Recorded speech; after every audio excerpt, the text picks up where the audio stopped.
Hi everyone, so get this right.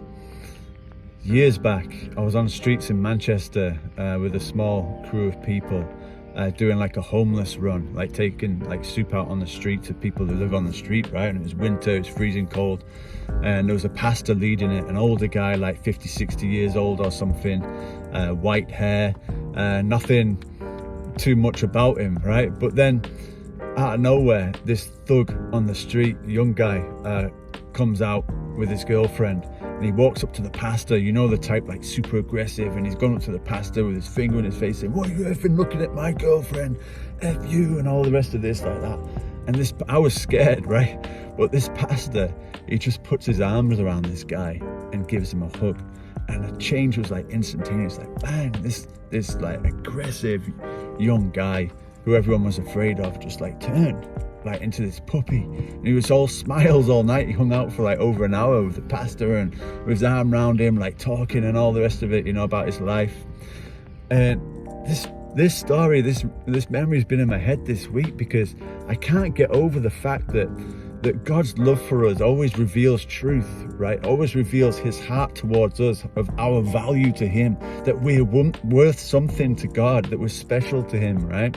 And so in that respect, love is like a superconductor of truth. It's like a divine language. Love is God's divine language. It speaks louder than words. It doesn't even need words sometimes, like that hug, right? It's like clarity in motion, right? And remember the story of the Good Samaritan in the Bible? There's this story that Jesus told. Now, Jesus' life, the ultimate intellect himself, Jesus, the most beautiful mind that ever was, right? He chose to demonstrate and speak about this love all the time, and this story demonstrates it as well, right?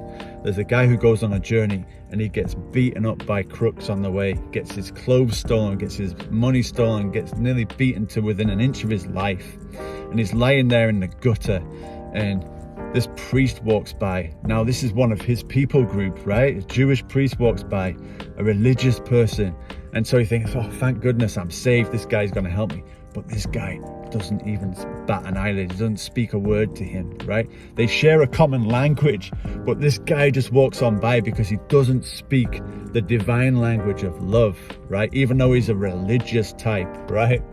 Another guy comes along, same situation, happens again. The guy calls out, "Oh, help me, help me." He thinks this person who speaks his own language will help, but he doesn't. He walks on by. Eventually, another guy from another country, doesn't have that shared bond of communication, of language, of culture, of any of that stuff, right?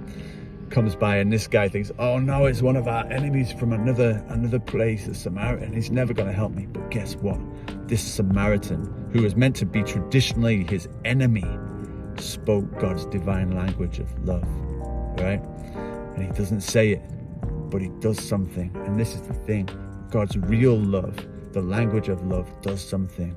It heals something. He helped that guy. This Good Samaritan helped that guy, and he took him to go and he paid his own money so that this guy could stay at a place and rest and get well again, right? He gave everything for him. He spoke the divine language of love. How about us? What are we speaking? Right? The first commandment is love the Lord your God with all your heart. The second commandment is love other people. Why did Jesus say these were the most important things?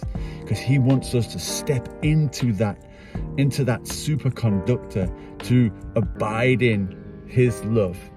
He said that, Father, I wish that they could be one with us, one with me, so just as I am one with you, right?